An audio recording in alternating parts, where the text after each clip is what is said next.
All right, man, peace. So, brother, this is going to be volume 1 in a new series that I'm starting called Know Your Worth. And this initial entry is going to feature none other than Mr. Trey Songz, the star R&B singer, who decided that he was going to attend the Kansas City Chiefs versus Buffalo Bills AFC Championship game and sit out amongst the rabble, of course, putting himself in a vulnerable position. And I did a video similar to this a couple of years ago, featuring a role player from the Philadelphia 76ers. At least he was on the 76ers at the time. And I believe that he is a Redskins fan. He decided that he was going to attend the Washington Redskins versus Philadelphia Eagles game. And of course, he ended up at the epicenter of a brawl out in the parking lot between himself and a bunch of white trash. Please grasp, and brothers already know this, and I explained this in that video.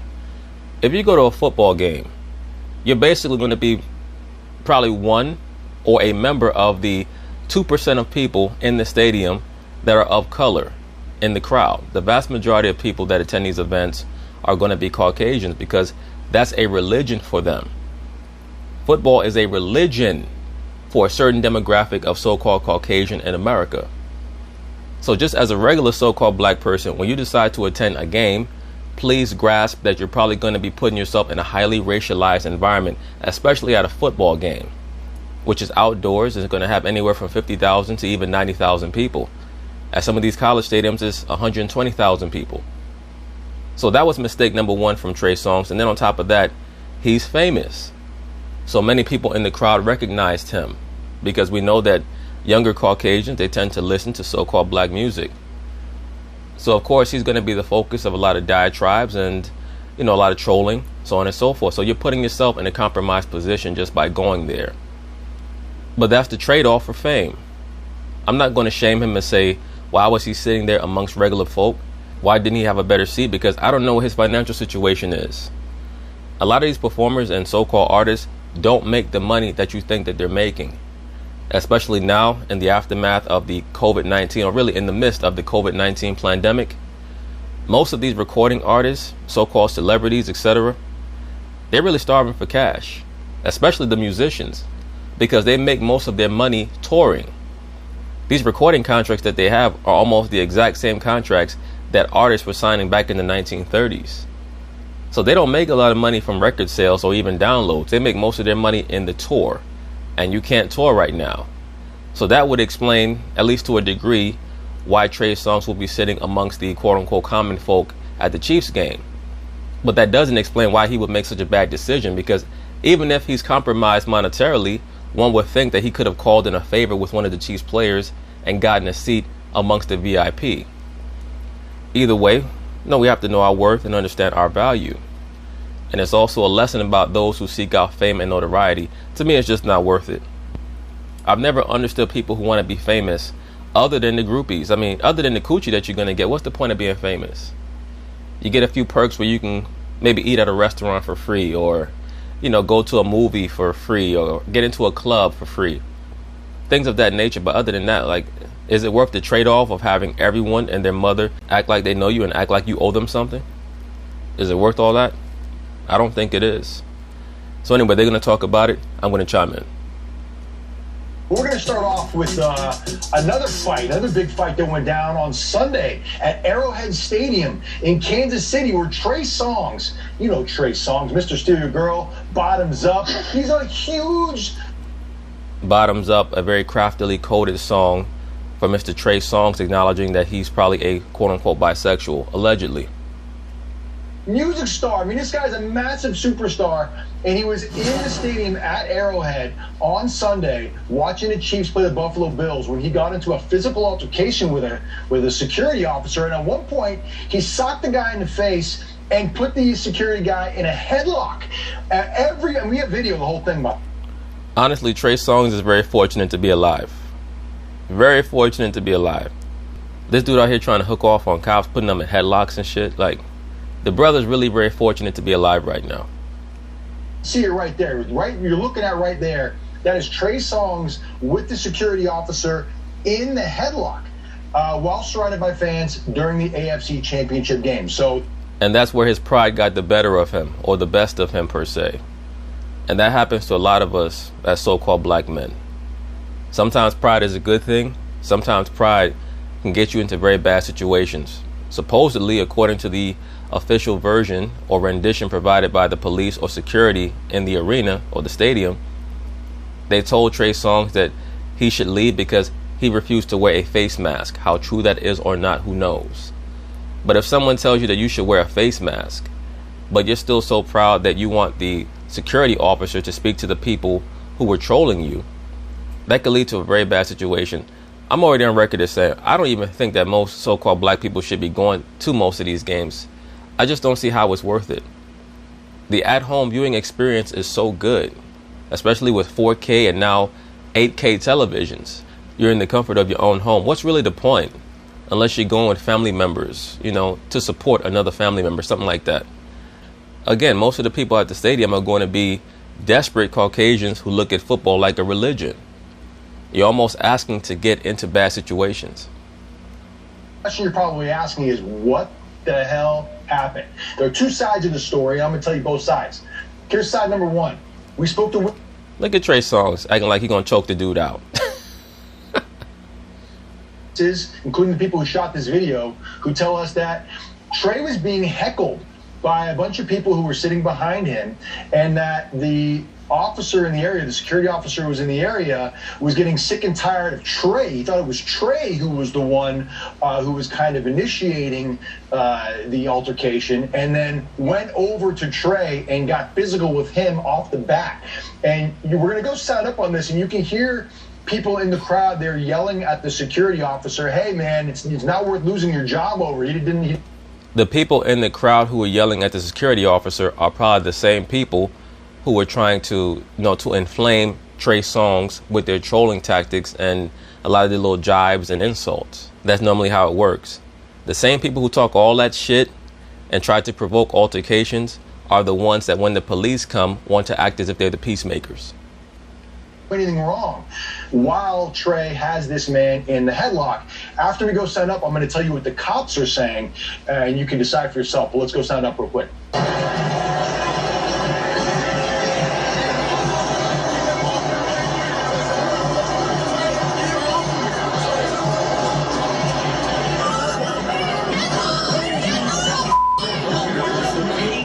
Here come the liberal Caucasians. Get off of him!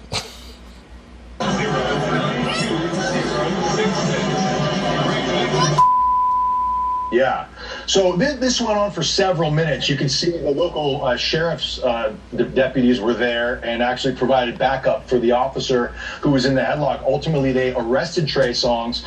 You can see his mugshots right here. He was actually arrested for trespassing, resisting arrest, which are both misdemeanors, and for assaulting a police officer, which is a low-grade felony. So not great. None of those charges mean anything. Trey Songz is way too famous to get into any serious trouble over that. He can pay that off, or his label can pay that off. Once again, every charge has a commercial value. That's why they call it a charge. For Trey Songz, but here's what the cops are saying, okay? A totally different story. They're saying that Trey Songz was not following Arrowhead's COVID safety policy, that he refused to wear a mask, Now, that could be the reason why they claim that they were harassing him or that they approached him. Or it just could be an excuse that they can use, because that's going to be the go-to, especially while we're going through this quote-unquote COVID-19 pandemic. Whenever someone's not doing what you want them to do, whether it's in the workplace or any other gathering, if they're not wearing a mask or if their mask is not on properly, people are just going to use that as an excuse. You're going to have people who get fired from their job because their boss, the director, the supervisor, or what have you might not like them. And they're just going to say, "Oh, Tony, he walked around and he was not wearing his mask properly. He was putting other people at risk." You're going to have people like that, especially in this day and age, man. Continually refused to obey the orders to put a mask on, and that he started the physical altercation by punching the cop and then putting him in the headlock. But the cops are saying that it was Trey Songz who was in the wrong here. The fans are saying, no. Trey Songz was in the wrong when he decided to go to the game. And I'm sure there's certain cats that are going to say, "Well, bro, how you going to tell that man he can't go to the football game? He's a free person. He can do what he wants to do." Sure he can. But you also have to understand that you're a quote-unquote celebrity. So if you're going to go to the game, where was your security at the very least? You just can't go there chilling amongst regular people. You know how people are. They bugged out their fucking minds. And idolaters.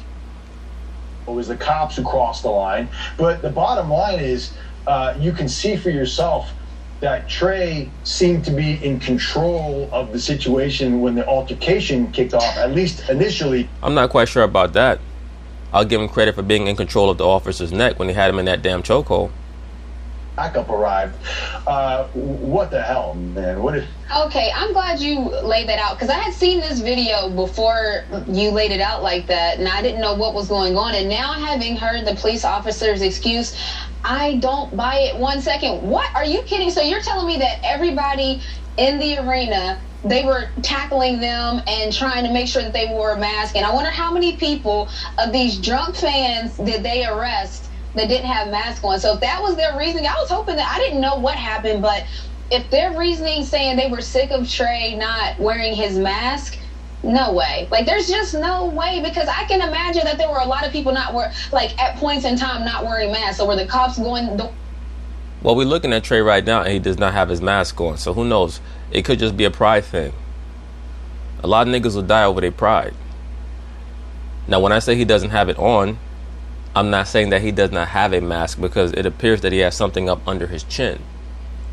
But he chose not to put it over his nose and over his mouth. Who knows? Maybe he thought the cop was trying to punk him. I don't know. But either way, this is some shit that could have been avoided. And a lot of brothers, we get into stupid shit that can be avoided over our pride. You know, it's a concept that I call nigga pride. A lot of times, you know, you have good pride and bad pride. You can be proud that your daughter got an A+ on her exam. You can be proud that your father or your mother retired from their job and now they're going to live the rest of their life in relaxation. You can be proud that your relationship is long lasting with your lady.